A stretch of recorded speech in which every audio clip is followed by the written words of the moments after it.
moko ba biso ekopona ba valeur politique ya République démocratique du Congo to yambi pona bino na numéro politique ya lelo mona mboka président Douli Ouazali moko ya ba leader il y a société civile plutôt RDCN ensemble nous devons un peu réfléchir par rapport à actualité politique aux dans la République démocratique du Congo. Problème à est état de siège, est-ce qu'il va avancer Zali, est-ce qu'il va stationner quelque part et puis va promettre c'est belé Félix et APC na peuple congolais. Est-ce que c'est du problème à parler de la ménagère entre guillemets sociale et mboka Congo démocratique va avancer Zali éducation dans l'école Congo démocratique et puis c'est tout les Camboya presse et mboka na biso Zali ko poser problème.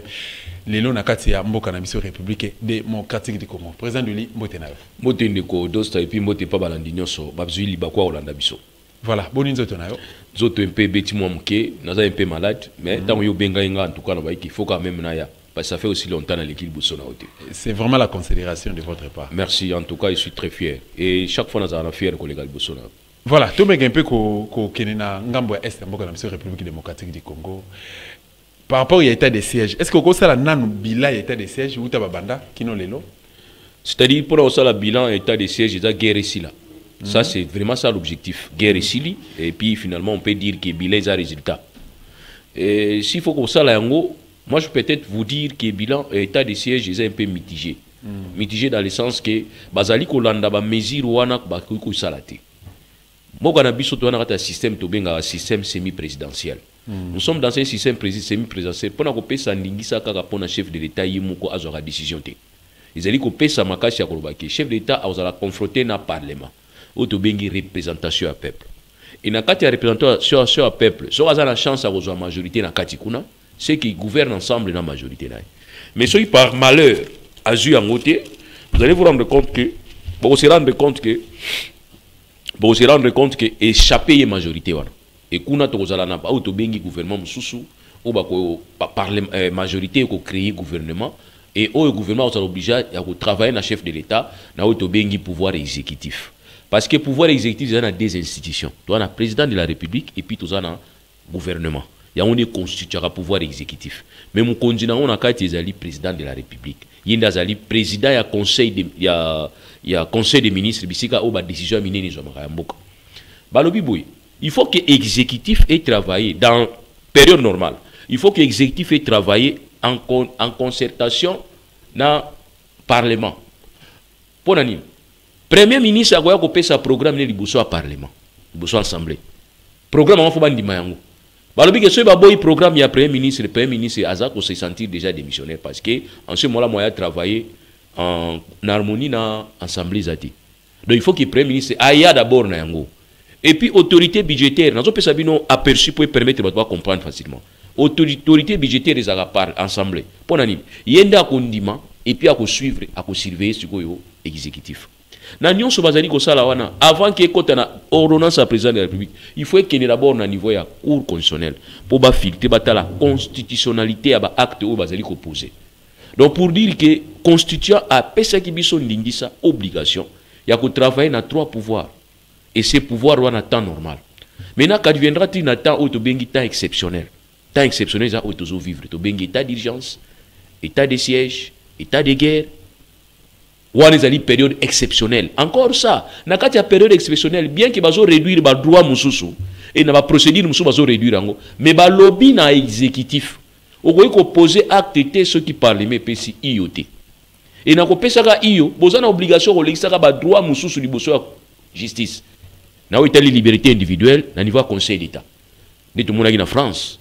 Tant que nous avons des mesures à citoyens qui saisir le Conseil d'État. Il y a France. En tout cas, le Conseil d'État n'a pas pu citoyens résolver. Non, donc, surveillance, c'est fait ça. Mais pas dans le coin de ça. C'est ainsi que nous avons fait résultat, tout bilan est passé. À partir du moment où on a dit procédure au Conseil d'État. Tous les parlements, assemblée, comment on dirait qu'est-ce que résonance?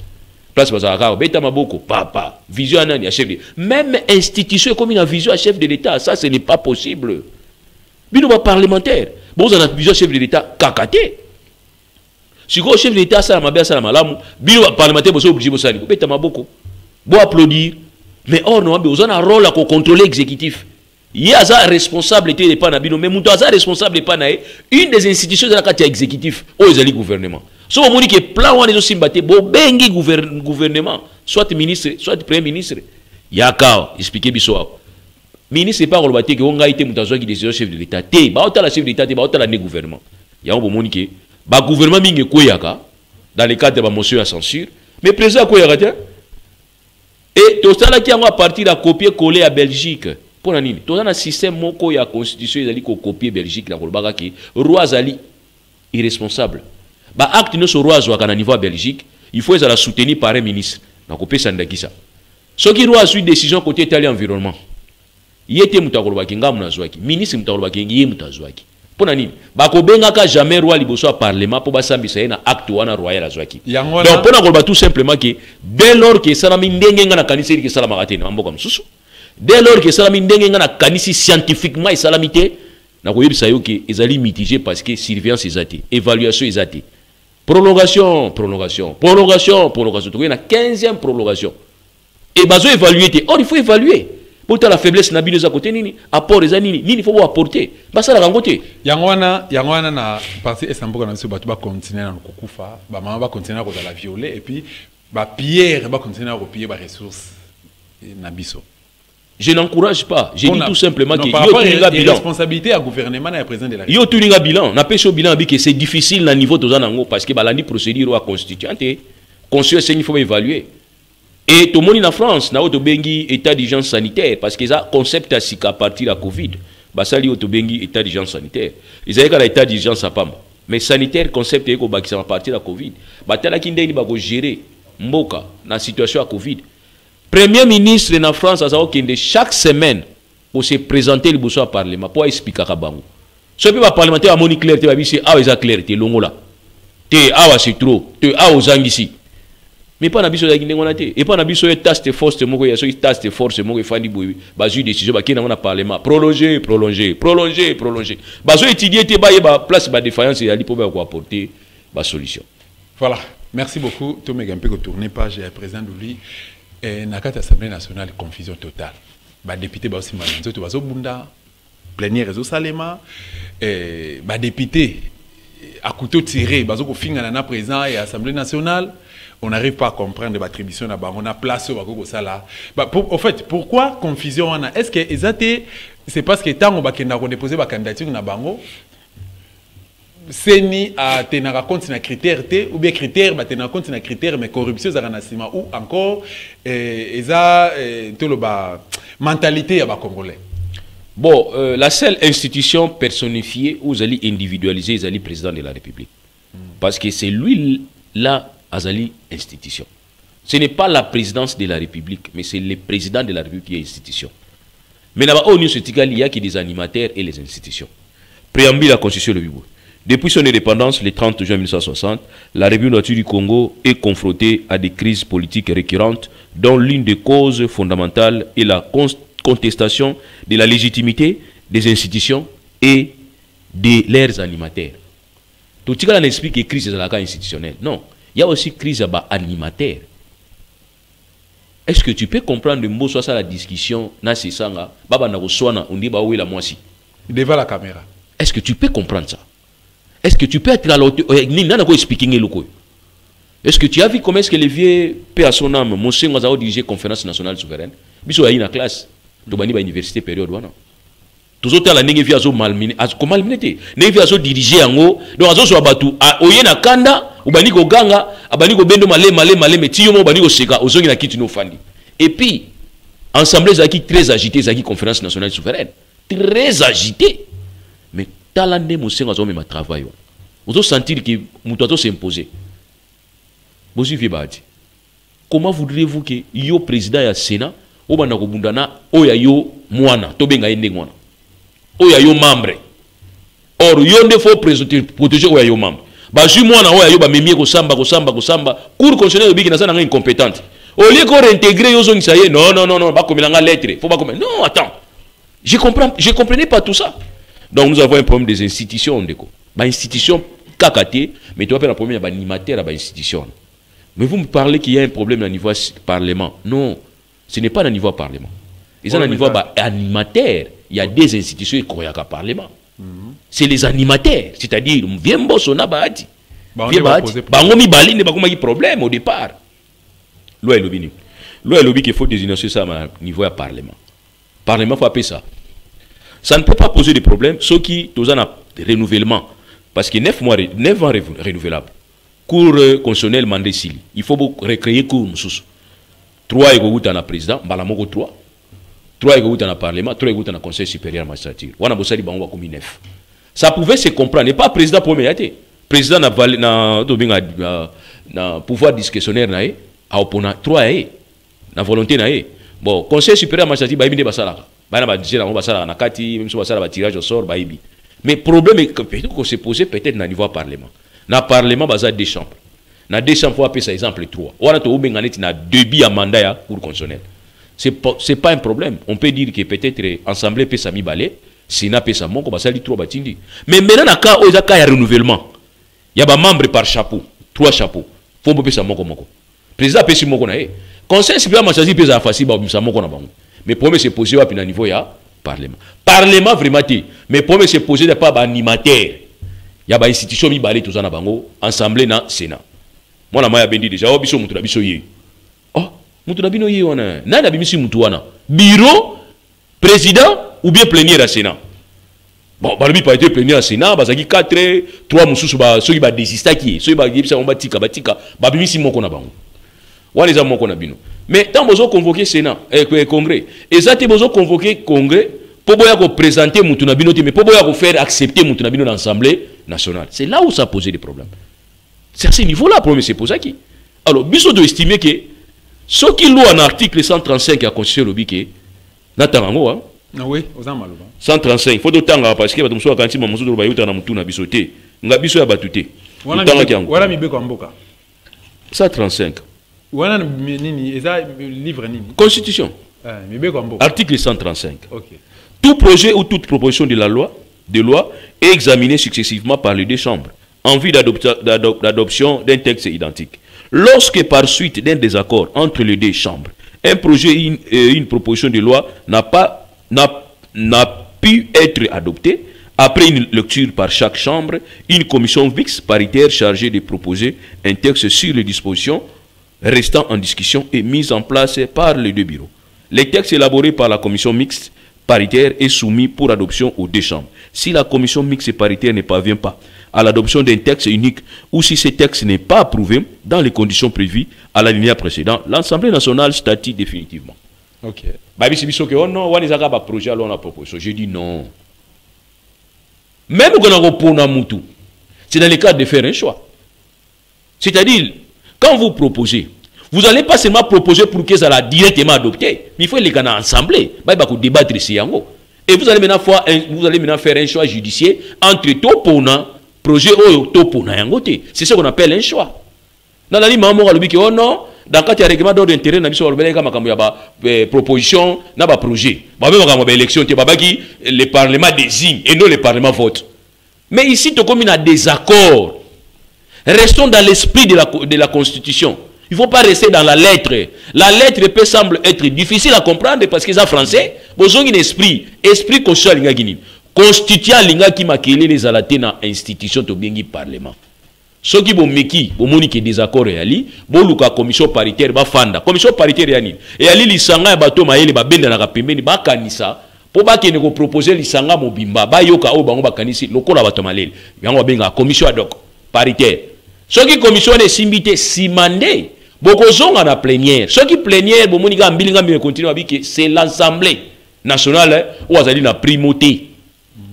Est-ce que ça la gamme? Le débat est bandit wapi. Débat est bandit l'icolo et pas le président. Ou il y a chamutu nae. Bata la ligne à mutu angope. Il paraît que na qui mutu AFDC. Ah. Vraiment c'est. Bino botinda bino kuna po botala ba intérêt bino.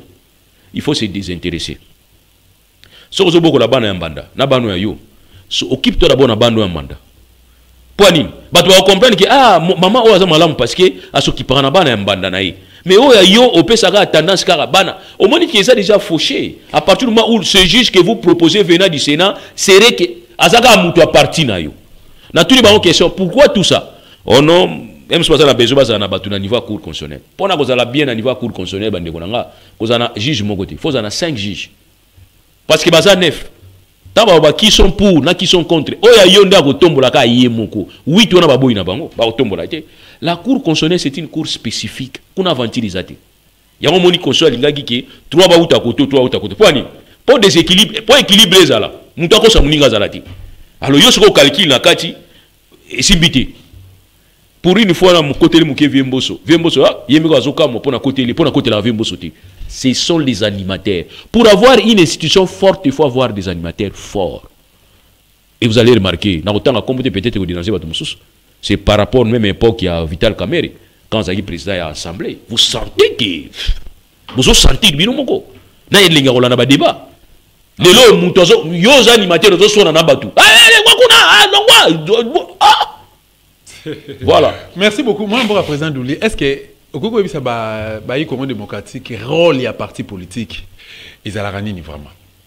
En fait, parti politique d'abord, ça a un objectif à l'année. D'abord, il y a un pouvoir et puis il y a un conserver. Mais aussi, ça a un rôle aussi, un rôle pédagogique, il y a civisme. Parce que tout commence dans le parti politique nabiso. Civisme politique, patriotisme, tout ça, on va à parti politique nabiso. Kunande ko uta na biloko wana. Donc parti politique est s'organiser ka batu nyonso.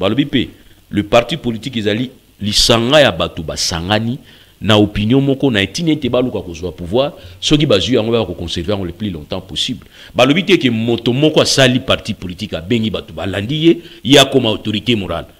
Concept autorité morale na lukia on a constitution ezate. Na lukia on a ba loi ou pourtant on fonctionnement parti politique na moni yangote. Na lukia on a même le statut na ba on na moni yangote. Place mo ba tiate ke autorité morale ezate. Mais ba tia système autorité morale pour ani. Les gens sont venus comme des banamisala ya batu. Yango muninga na zaka vraiment na ikingi na ninga kota parti. Yango tulinga ki. Po siko pona parti politique na koti msusu kolo parti politique msusu to bunda nae. Eza kito kote. Po ya kolobanga na ninga ngati. Zoto lo ba parti politique ba jouer ba rôle na bangote. Non ba jouer et en plus gestion na pesa kito kote parce que les ministres intérieur faut gérer ba parti politique. Ba parti politique msusu depuis président banda na 1969 tilelo. Akufi atiki moi sinaye afuti atiki moi na ye akufi atiki noko na ye. Tu vois ba parti politique. Or, parti politique, nous se faut chaque fois. Non, tu as la gestion à parti politique, sur le gérant ou parti politique, mingi gokufa. Et bien, gokufa. Présenter comptabilité na yo, présenter siège na yo, assemblée, chaque année, bozo pesango, PV, bozo tinda. Parce que pour la information à parti politique, on a besoin qu'il y ait un siège na bangote. Il faut qu'il y ait un ministère intérieur. La direction de s'occuper de la parti politique, au sein du dossier. Pour bien dossier à Palou, ma fongo le dossier à Palou. Au moment où histoire à Palou ne babanda qui PV na bango, bazwa qui décision telle, basala qui bouillé. Au moment où vraiment discussion exacte. Nous la parti politique. Gabi, vous trouvez la parti politique et l'on ça va archiver. Ce sont des partis politiques qui sont archivés, bah texte là bango archivé. C'est-à-dire on peut pas y on a la parti politique ici mbaté. Parce que ego kanganga ina yo. Tant ba la ministre intérieur la faire ba la sababi qui était papa bino kati boza wata. Mais autant va regarder la parti politique là oh bah ça la un parti politique zalaga na mutu makasi ba yiga mbala moko pour désordre désordre et puis voilà. Et en plus j'ai toujours dit ça, loi portant organisation fonctionnaire parti politique est clair. Parti politique vous avez la confusion té. Non moi le parti politique va confusion. Il y en a deux palou. Palou à côté de palou côté effigie moko. Ba armoire moko, drapeau moko. Mais on a palou côté ba kombo, palou côté ba kombo. C'est exactement pendant 7 IDPS. 7 IDPS au moins drapeau moko. Ba mamona si moko na Congo moko ilika boyi ya pembe bango nyonso. Devise moko. Ndenge moko bango nyonso. Omona ka IDPS kibasa, IDPS c'est que non, la loi interdit. La loi elle on a té. Loi elle obi parti politique moko créer confusion té. Donc parti politique na parti politique na ba effigie na ngona drapeau nango. Parce qu'il y a place à vote ezani ba drapeau ba tia drapeau ba effigie à parti politique. Mais na soki neti yo o tie photo na yo. Na compte ya Palou. Palou ni, pour pas te Palou Dorothée, ou bien Palou Kizenga, ou bien Palou Mayobo, ou bien Palou Mikesh, ou bien IDPS qui basse, ba logo, ba député à Fandia. Ce qu'on a voté, confusion. Oh, c'est ce que la loi interdit. Qu'il n'y ait pas cette confusion. Mais ma parti politique, j'ai géré qui côté. Aucun parti politique a présenté à Bisso au congrès. Vous êtes d'accord, on a dit que le peuple congolais vraiment social, c'est dégradé de jour au jour. Ça, ce n'est pas une information, ça, c'est une réalité. Voilà. Le gouvernement a Sama Lukonde, le gouvernement Obabenga Kiangoba Warrior hier. Otalina vision ya M. Chilombo. Ozomona makino bako décanter situation, on bako remonter pente, qui va soulager la population. Donc ça fait le départ toujours est déterminé. Continuité na fin loko. Départ les Arabiens dans le gouvernement tout ça nango. Loi et lobby boy. Loi et lobby constitution. Hein? Le premier ministre est le chef du gouvernement. C'est lui qui propose nomination à un ministre. Na révocation à le cas échéant. Il y a un sama le compte du bateau à travailler à Bangwana. Il y a proposé Bango. C'est déjà un problème. Ça c'est le vrai problème. Comment yo na sala na yo na yebi yote mais ba imposer nga yo. J'ai toujours dit ça mal compte un problème. Première réunion à conseil des ministres place à mon avis à ministre dans Libandi. Ah o azara mukuse, o azara mulai ayeba bangote. Et bah comment se présenter par ailleurs. Oh le premier ministre so ba ministre baza nommé. Ah. Donc yebo ka éviter ayibangote. C'est ça problème toi on a niveau RDC. Jour bokotika ba premier ministre ba pona bango moko ba collaborateur na bango. Et collaborateur pas yeba ki ngani na fandi ba ko longolanga. C'est ce jour-là pour comprendre que le gouvernement a besoin de ça. Ok? Mais ceux qui non, autorité morale ou azu batuni à Tindiki, ou pas azu batuni à Tindiki, vous aurez des difficultés. Vous avez des difficultés, ma casse. Les lots sociaux là-bas dans Mboka, aux parents, je te dis qu'il n'a pas maman déjà zobeta, papa, bana faut pas déjà. Tu n'as lié tes bana faut pas qu'il des classes. Est-ce que au lieu Nathan on a lié tes naïga mbalamu. Mais l'obi oliaki. L'obi n'a lié qui n'a pas pourquoi. Oliaki bien quand même. N'a pas quoi kaka. Congo le bâti ba mutaliaki bien to liaki. Na poko kaka. Obi? Mbona moyo liaki te. To mikolo la liaki. Mikolo bona dans l'arte. Est-ce que kolela bana bayi Congo démocratique vraiment par rapport na condition plutôt à la slogan le peuple d'abord. Na 2011 père alobaki que le père plutôt alobaki que tokoni atamasanga lokola bakayansa. Et na 2018 bazu présidence de la République régime na bango bandi. Discours à le peuple d'abord. Est-ce qu'il y a un rapport entre sort et la population dans le discours? Bon, donc ça n'a mis à l'aise, pour moi, nous sommes à l'aise. Et puis, nous avons une facilité à être libre d'esprit. Tout ça, la réalité, tout lié à la histoire, il y a papa na biso na biso. Certaines choses, tout ça, la loi père na biso atinda biso basala moté. Tout lié à raté. Ça, je vous demande. Il ne faut pas lier via Étienne Tshisekedi via Banane Lelo. Ça, c'est une erreur. Non plus pour lier à via Mouzete na Makamukabila, tout ça, la loi, ça libino Lelo. Ça aussi, c'est une erreur. Il faut montrer un jugement qu'on porte sur Oya Salagi. Parce que au père n'a pas Salagi n'a tinda guété. Tout comme au Ngana Salagi, le père n'a pas tinda ngate. Donc, to simba na ba enemité. Que papa n'a pas Salagi ennemi na yo, automatiquement na fana c'est ennemi na yo. Non. Dans le but que discours, il y a un discours tenu par Étienne Tshisekedi. Étienne Tshisekedi, c'est un personnage. On a respecté à mine. Parce que moi, j'étais étudiant tant que Étienne Tshisekedi a continué à lutter à démocratisation. J'étais étudiant. Et biso ba étudiant période tout va sympathiser à IDPS. Tu vois le aller tout tiga bango. Na roza sympathiser à IDPS. Mais na carte té. Mais à IDPS à l'éloté, tu vois. Il y a l'éloté, il y a l'éloté jamais. Mais il y a père tout ça là qui pas ni. Tout ça na oserté. Information soit royo gezate. Donc ça dit so royo oserté, il faut to kuta na kati ya auditoire to beta masolo amboka il faut que nous ala ressourcer na idée na nini na 12e ri biso ya 10e ri nous ya 12e ri makolo ti kuna ofandi e mo be via za obimaka je me rappelle pero banumaka vie wana tukwa ba ndome vie banum via bimaka via pesi discours donc ça ko improviser so amoni bato afandi belé e biso abima bani koloba biso tozo profiter Toto betara masolo. Place où babanda makambo ya parlement sur le parlement debout. Nous venions pas là-bas pour toter ma journée mo matoter les mito mais là non, on venait seulement ko yoka. Bokin de chic, bokin de boulot, na caillou. Oui, na ye ko yoka, via lo bagi nini. Puisque ozerité azokosa biso. Bon motopé zalaka. Ozerité azokosa. Tobi ke ozerité abi ko mbule beta bimali bala mbule zati. Ozerité za inde ngwana. So to ba si ko yoka ba kosi toke pas vieux. Donc malé mais tu es pas vite au fandi masolo masabino via bimagite ah masolo ya ndeni ba ni ko beta masolo so moni ke na 12e ya musika na victoire isaki na victoire ka wana batu batiri bazoyoka et ça là qui te ko finga batu ko ganga to fandi to yoki to ko agresser to yoki sisi ko yoka to kesi ko chiki debe bandi na chiki débat to bandi débat politique odu yoki débat politique bo bandi ko beta masolo na c'était comme ça. Lui, vous avez la chance au quotidien Internet, aux humains informations. Nous, c'était impossible aux informations. À part aux États encore ça biso. Vous comprenez? Donc, pour dire que VOA n'a pas lit toi salaki. Tu crois qu'il n'a pas. Moutoulou ça n'a pas bien. Certes. Mais en tout cas, nous avons crié à cette... Mais on répond à la question, on a été dit... Vous comprenez la Kimi Yango? Parce que le Congo démocratique, c'est tout. Non, la Kimi Yango. Bandeko Balandarabi, on va aller RDC, Bazarna. Pour ça, il y a une réponse. Ok. Est-ce que slogan le peuple d'abord, dans le contexte actuel, sur la population, il y a un rapport? Donc ça va comprendre, il y a une bonne comprendre. Ngala satisfait. Voilà. Avant les cas, mais tu vas comprendre justement avant les étapes. Mais tu vas après caméra na go expliquer, mais tu vas comprendre, il y a une tobi on satisfait. Je viens de te dire que lié parcours politique, il y a Étienne Tshisekedi na bana na ele. Comment ça il y a Étienne Tshisekedi qui pire par rapport à eux? Pardon? Il y a Tshisekedi qui pire par rapport à eux. Alors, une des raisons à lier moi na pire wana te. Te moi na pas pire. Ah mais non, il y a que pire des à côté mon. Ceux qui a qui plus pur. Ceux qui a plus pur. Justement, qu'on soit pire ou associé on a plus pire. On fait les batika là bas martyr il y a indépendance batika là. On comprend comme dans solo. Yo comprendre et puis la CPL qui va la ligne va comprendre. La lobi que to sangisa ngote. Merci beaucoup. To jijango séparément. Même il y a musée, to jijango séparément. Ba vie au bana musée ba mema lelo. Ba mema ki ngote tango musée za ki en vie point. Yo be ki bana musée. Même moi, si je dois tout nier que première dame a tout bon la derrière où. Donc, à ça, il y a une vie où il y a. Et cette vie-là, il y a une vie où il y a ça combiné.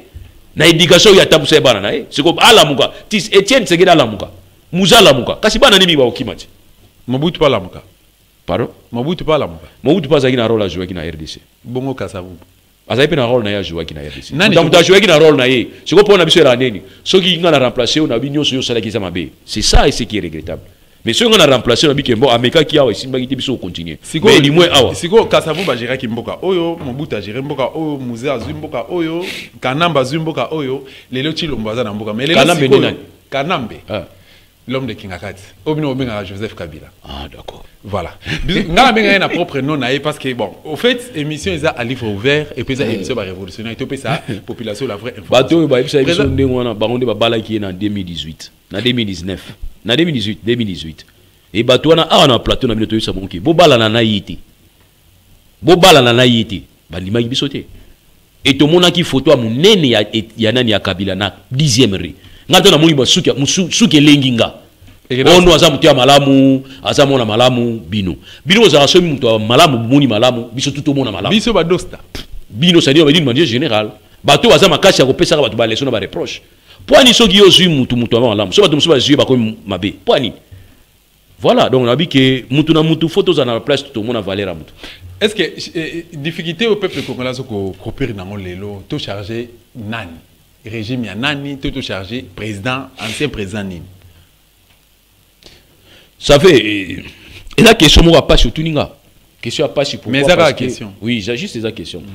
Bon on a pas obligé de répondre en côté. N'est-ce pas? Mais on a tenté de répondre. Vous savez, les vrais problèmes, il y a vraie indépendance Afrique tous unis. On peut changer plusieurs. On va maquiller les lobbies. On va diriger sur les lobbies.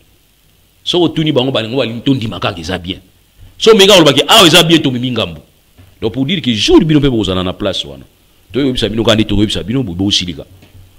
donc nous avons un problème. Attends, changer, mais ceux qui sont dans la politique, face à impérialiste, c'est difficile de progresser. Tu peux te rendre compte que tu es en embargo. Embargo, période, il y a Mobutu. Il y a opération Lititi Mboka na Lubumbashi.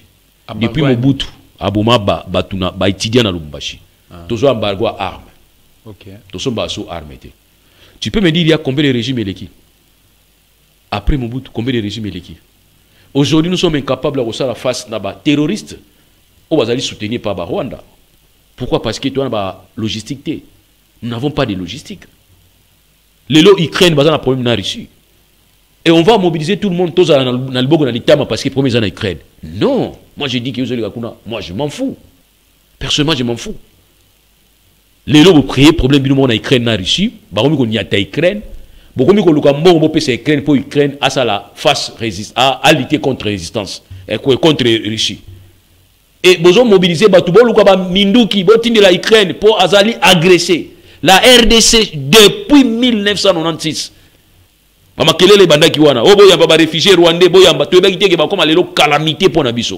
Voilà le problème au niveau est à RDC. On vous demande quoi? Et la MONUSCO est là, quand entre parenthèses pour soutenir Bisso.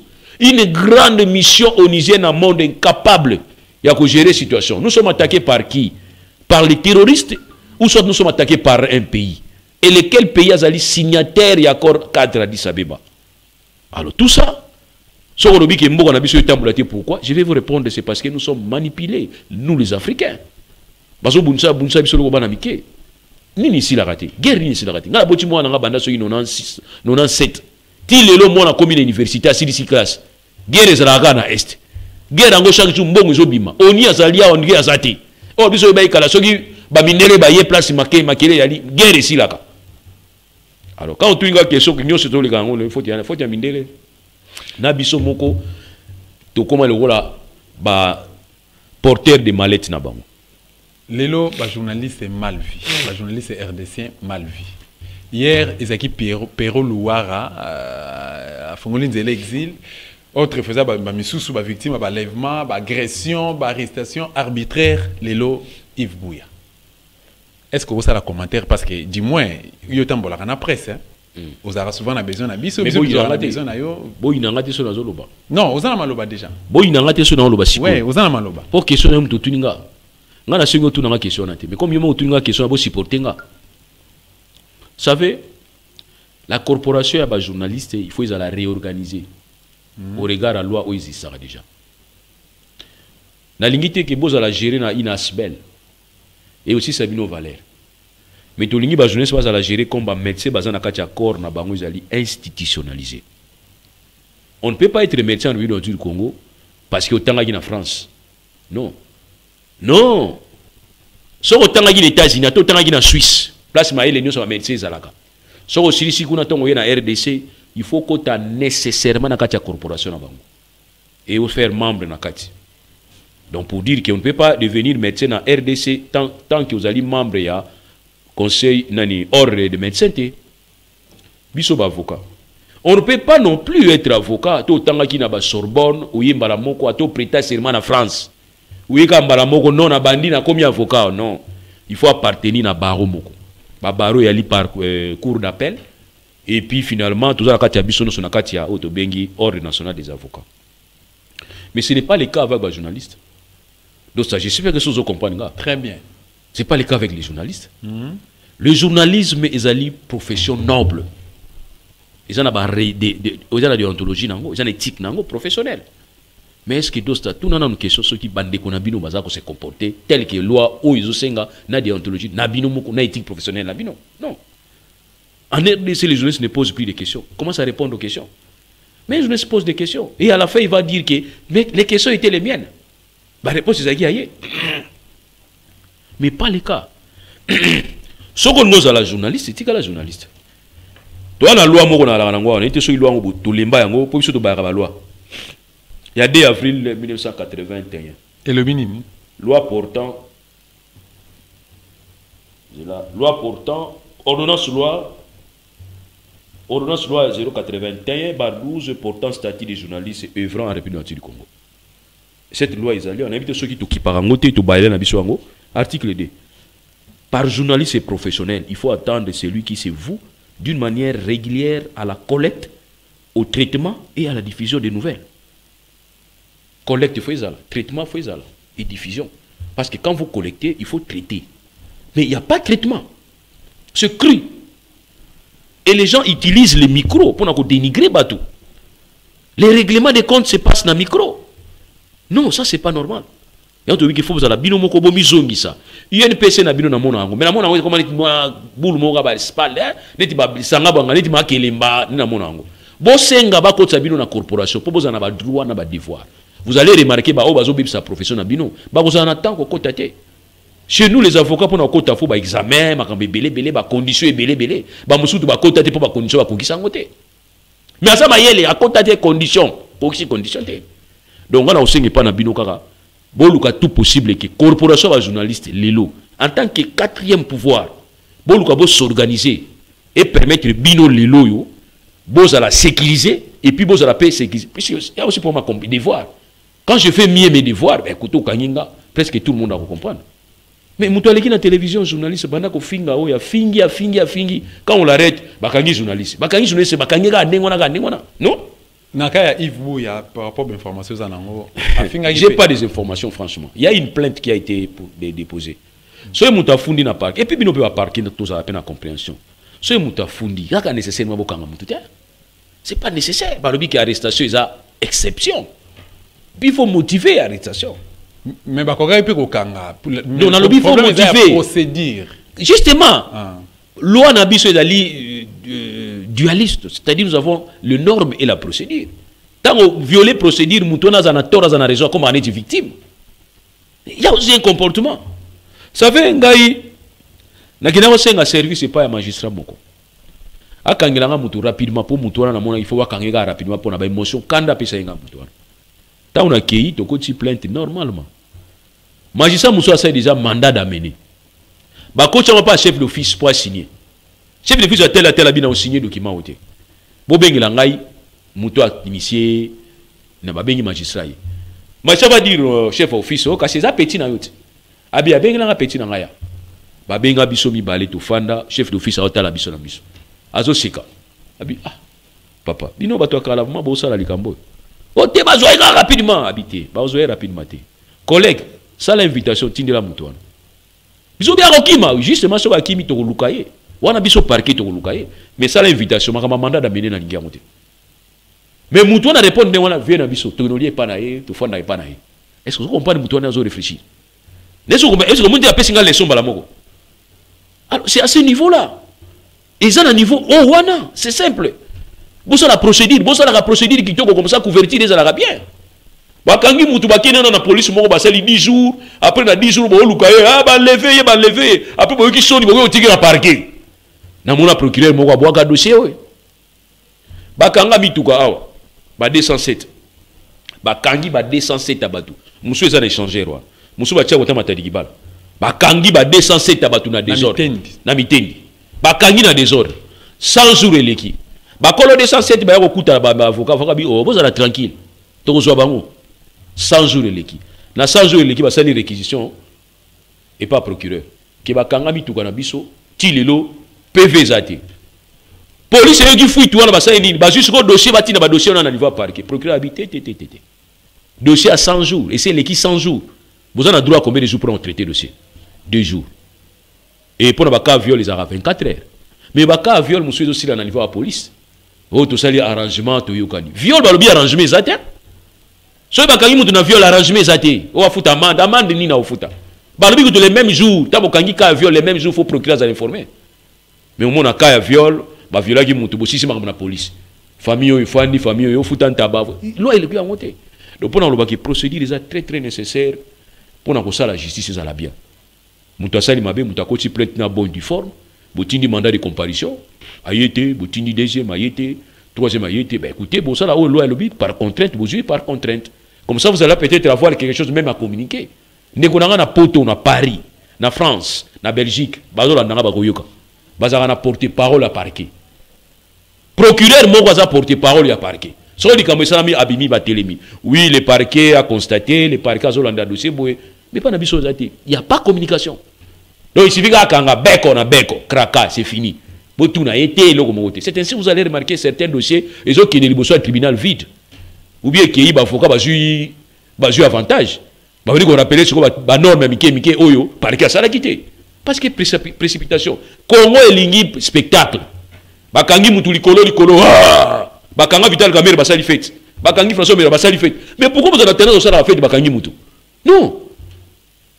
Zenga mambo za audience publique. Yango loi et lobby, audience faisait à la publique. Pour nani et sa pédagogie. Et pas ba o musu basala mabe. Et puis elle qui s'appelle Bolumbu ya ba ses services na biso.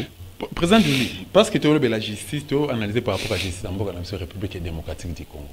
Régime ya IDPS. Est-ce que lobby après shit na bango ba cause na laisser en copier ça ba congolais. Topé ba o ba cause aura pouvoir après bango. Peu importe forme au bango, ba cause aura pouvoir. Bakoko se référer na nini ya malamu na part ya IDPS lelo. Ce que vous allez peut-être yo. Le peuple d'abord, non? Référence aux arabes si le peuple d'abord. Que non te, bango ba gérer qui IDPS va tout gérer Félix Azaki na tête à pays, nini ya bango te ko copier malamu. Or moi j'aurais plus préféré que bato ba utaki na opposition ba yebi ma problème.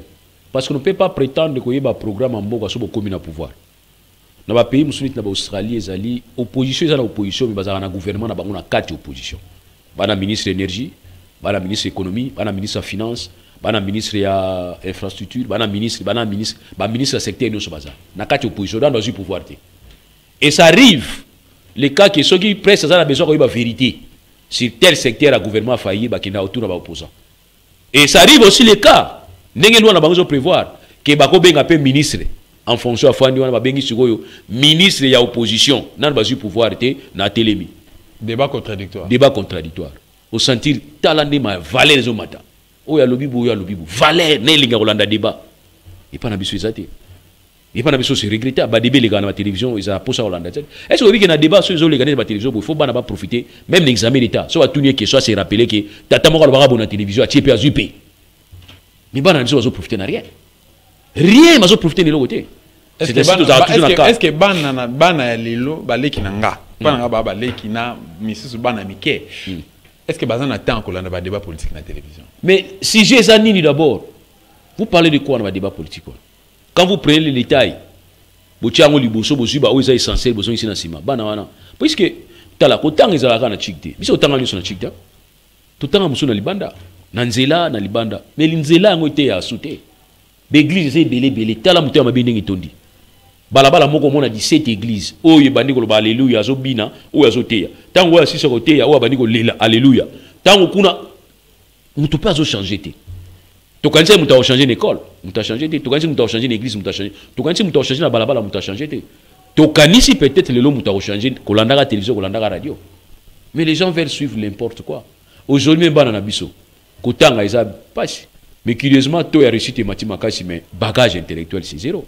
Biso tout temps na ba bibliothèque au côté na bibliothèque bo jurim d'abord ko côté zo kota pamba poussière on jurim luka siko livre yo faut travailler nango banda ko luka livre o luki livre siko banda ko tanga zo mal chance courir ki il faut bouger au peli ça bouger ma colonna kati ya mai zo tanga livre mais lelo baza na chance vous allez monter la recherche au côté au tuni question nyon so retourne na Google a sur réponse est-ce que va ça là ils sont plus dans la pornographique ils sont plus dans la futilité au moins on a trouvé histoire derrière de Madrid banda ga unayiba ngomsute akobetela yo mutazo akopit kingandi joueur boy bazalaki na classement za obeta na 1971 mais ya botama na 1980 donc ba c'est spécialisé mingi na ba futilité oyo komene ba on nulle part mais or biso tant to solo boy to obeta li solo ya histoire biloko mike bazo comprendre visa ka ndenge nini abasala basiko mutazo tika la peine histoire à vie libela et encore que système na biso éducation est tellement foutu.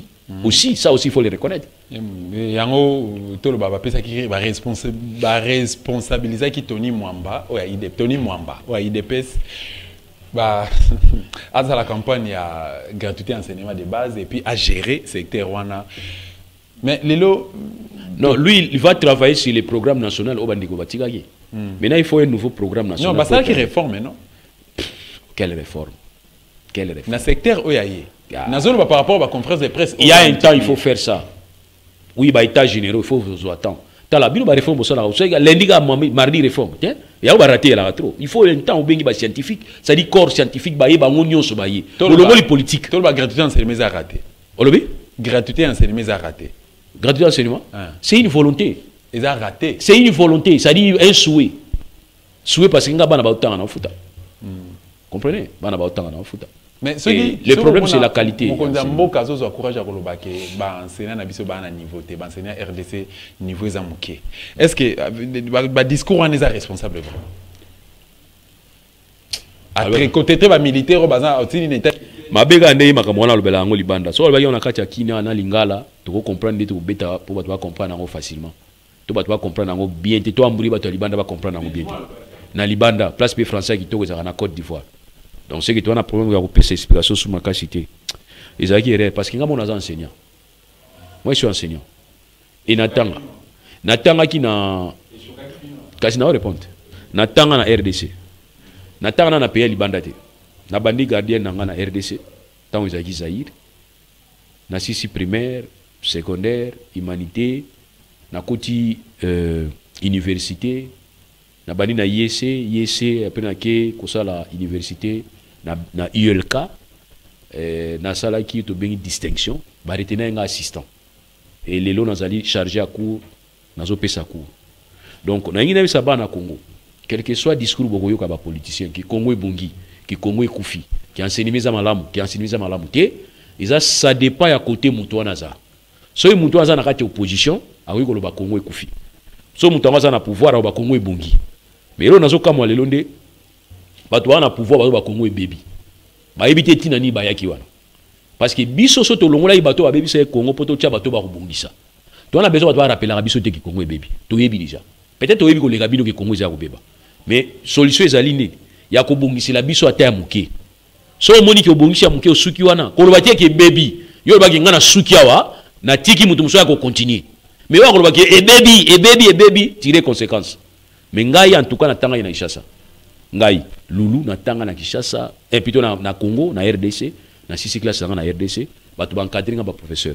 J'ai un professeur Kumbu Kingimbi Jean-Michel aza professeur atang sa en Allemagne. Donc Mwindu congolais donc la yonanga atang sa en Allemagne professeur ordinaire. Mais a eu diplôme d'état en Allemagne. A eu licence na en Allemagne, a eu en wawa. Mais a atang sa en Allemagne. Donc on a fier. Nous sommes très très fiers.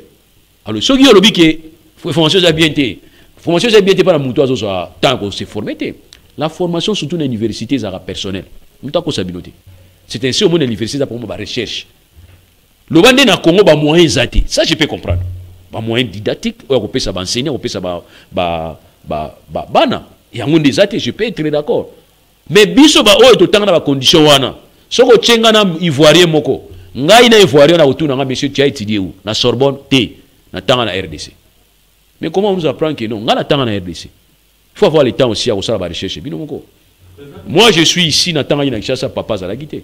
Moi papa na nga na maman na nga bazwa diplôme. Ba mona diplôme d'état na ngate. Mais na fona na Kinshasa docteur nga moko, dosta. Ngai moko na Kinshasa. Nazo ki ni classe nga moko. Muta oyi sangate okete poani. Maintenant, il n'y a pas de tout à l'heure. Bon, on a chance, on a internet, mais vous utilisez un côté. Bon, on a parents, papa, maman, Zali, azo se soucier na yo. Mais vous profitez.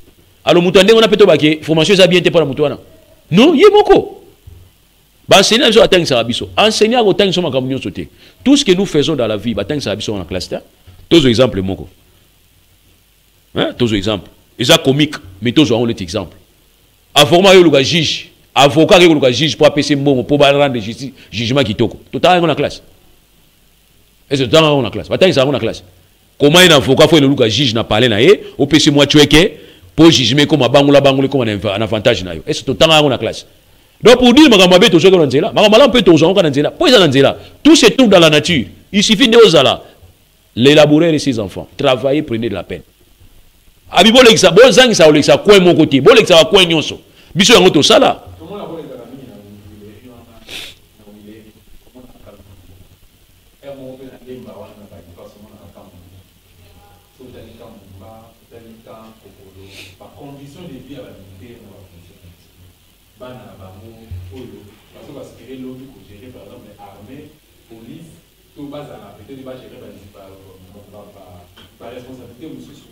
Beaucoup République démocratique du Congo. Est-ce que Bazali mieux géré? Bah tu as des conditions malamu. Et puis tu c'est la résultat nini na prestation ba tata na bango. O bazabi ba tata na ba militaire na ba policier. Dosta. Je m'attendais pas à la question autour de Nango. Ils ont des questions très sensibles. Ils ont la question. Justement, mais ils sont très sensibles. Ils vont répondre en haut. Tenga la gopesa na réponse na place na yo. Alors allez-y. Voilà. Na reposer aux mêmes questions. Par condition de vie militaire na ba soldat. Ndenge bazo ko gérer ba on a gata ba militaire. Quand le Fungula, quand Mobutu, quand Kokolo ainsi de suite. Est-ce que tu rose la lobby na résultat nini et pas ya bana na bango? Que lobby peut peut-être bazo relève na kati armée to na police. Ba maman ba c'est ba soldat. To ba momoko na par rapport à prestation na bango to tel état de sécurité militaire. Au fait, quand il faut ça l'a toujours écarté dans la cité. Bah quand il y a un wana kala ils qui écarté dans la cité. Les lieux communes à 4 cité. Neti quand nous faisons là, ils sont à 4 ville. Vous voyez? Donc pour nous tout simplement que tant aux temps quand il faut ils la écarter dans la cité. Et puis quand il faut ça la sécuriser. OK, quand il faut ça la ils appellent la porte à kokota moko. Mais là quand on tangi la porte d'entrée ça trop. Et quand ils ont été battus, quand ils ont dit qu'ils ont réserve d'armes, quand ils ont été mis au soir, quand ils ont Je me souviens de oh non, au début de soir, quand on dit en Kati, on n'a rien à Kati. À part les civils, on louis ça en Kati. Donc tout ça aussi, c'est un problème. Biso de l'ingi, besoin de ça, on est dans la kala. Bozui bakan, botindiki en musika. Botier ba condition, bon, il va vivre dans Kati calmement. Et puis, permettre à ce que tout y va au camp. Tout y va au camp. On a fondara na Mwanda, na ka base ya Kitona. Tant tozo kende, tozo no senga biloko pa ba soda. Je me rappelle tata moi si nanga bala ki soda e fate belle. Nazo kende kuna toto ke kuna ba samedi olia ko shabalala. Et puis bo koti na kati ya messe des officiers bo tali batu bazolia ba soda bazolia non. Na posa au côté armé. Et so ko ko balo ba solde des années, ya soldat ba futa salaire, soldat benga ngo solde. C'est-à-dire on suppose que l'état joue charge ya makamuna nyonso. Azui courant, azui mai, azui kotanga bana na ye, azui bilamba na ye, azui soki nini, azui ndako apesi. Na suka l'état opesi mo moka muke peut permettre ka ba moi ba besoin mike parce que soda za na nyonso. Soda na cigarette, baza opesa bango na dotation. Les autres là soda osenga se. Obendi cigarette na nzela la cigarette. Moi obendi cigarette na nzela comme mala finite. Omona soda masa pesa na bela ta 3. Mais kala ya soda na kati na ndako na vendredi bazo pesa yango. Alors na habité boulou wana ekenda wapi. Idée wana ekenda wapi pour aller mobaila. Ça aussi ça pouvait permettre à ce que soda za la impe na ligne. Soda qui est front. Atiki moi si na camp. Chef de camp bengani moi si. Mais soda dans la front. Moi si akina yingasani bana bazana kingabwa. Yaza na nini na na front. So ka moi nouvelle bana na bongo bana bana bapanzana bana bazana kingabwa mama na masina. Oh mais moi sinon abalati. Bazoe pas soda mususu. D'après Bino, on a un front en Akuna. Il y a encore une rébellion. C'est un problème. Donc il faut que la condition bien. Mais quand on a rencontré les soldats, la condition bien, c'est civil. Qui vous dit que Bissoni de Foutarabino? Qui vous dit que Ngam n'a pas le conseil Kota Moussala Soda? Non. On a une classe. On a une classe et puis on a une profession au Sala. So, il y a Kota Moussala Soda, le lot. Attends, Foutabango à $3,000, $4,000 dans Kota Nangate. Nabanga masasi makasi donc on a kokaté c'est que ngamo na revese bino ta masasi bananga on les la liboso et on a le dit qu'il faut tout tout possible tout avoir la condition bien il peut permettre to promettre ba mon soutien parce que na Congo to promettre chaque jour qui passe ata bozo et comme une promesse chaque jour qui passe faut commencer maintenant à réaliser to tika makamba ko promettre to longo étape ko promettre to bana ko réaliser mbala moko et puis moi j'aime pas des promesses ngalinga surprise oyemba la moko zo mbongo kitoko. Mais on a repéré son bon au lundi. Tu connais lundi na sengo tomboki. Oh papa, yo te payer une promesse. Donc voilà, nous allons prendre la Voilà. Le balanga souka isa qui toujours qui est na période moko préélectorale, c'est-à-dire batu ba yeba ke élection ba préparer ngo souka te na 2023 mais avant. Na kati ya mandat chef il y a mandat li o izo sila. Il y a un appel à convocation à corps électoral. Il faut déjà 9 mois avant pour permettre. Mais bah signaux sur l'examen que ça ne va pas. Parce que depuis que Seni est pesa qui va contrainte na yazanango, ti lelo bah il qui va porter solution bah il sauter. Mais il y a des gens aux croisés dans Nzela et go salama. Na organisation d'élection vous promettre. Donc vous promettez tout et puis même organisation d'élection. Ça vraiment les amis regrettables. Et puis, dans les gens qui sont succès, pour battre tout le monde, yo le bela mingi mwanda. Donc ça vaut l'imsanga pardon. C'est comme Jésus-Christ de Nazareth, mais il est venu pour sauver toute l'humanité. Mais on l'a appelé Jésus-Christ de Nazareth. On appelle Nazareth Jésus-Christ, mais Nazareth loulou de mwanda. Donc je peux quand même placer mon il y a par rapport à Makamba Mwanda et Nabanda Makambo ya Congo central.